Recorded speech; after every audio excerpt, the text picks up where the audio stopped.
How toll gates are looting the common man of India. There are 450 toll plazas in India, and the daily average collection is 2033 crores, and the monthly average collection is 24,396.19 crores. Before starting, let me tell you, our government charges 18% road tax for every new vehicle that we buy.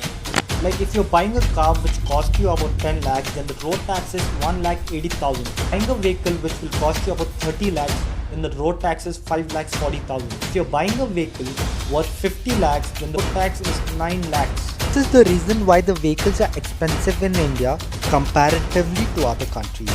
If the government is collecting the road taxes, then why are they charging us for the tolls? Let me tell you one thing.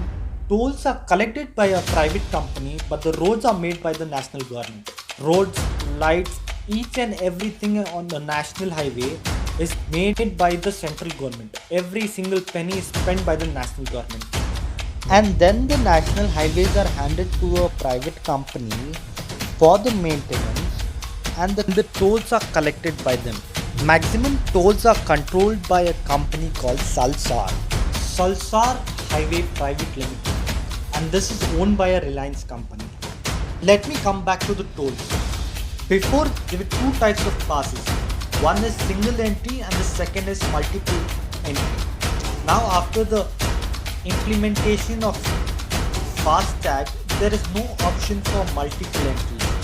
Before, if a single entry would cost me about 70, then the multiple entry would have costed me about 105 rupees.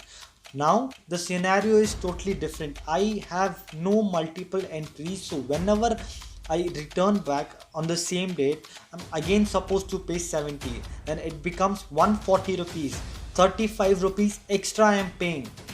Politicians will not consider this as a problem because they have never paid a toll. Every common man faces this problem.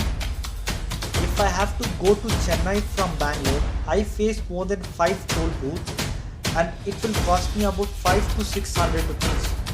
Except the petrol, except everything, only the toll charges are 500 to 600 rupees. And the politicians who implemented it have never paid the toll in their life because they don't know what people go through when they are traveling. So this is my humble request to the government. There are many toll booths who are charging a very high amount. So please consider this as a common man's request. Please cut down the prices on the tolls, and please also provide multiple entry option in your FASTag. Thank you. I'll come up with a new video very soon. Do like my video, do share this, and subscribe to my YouTube channel. See you. Signing off, MD Anik.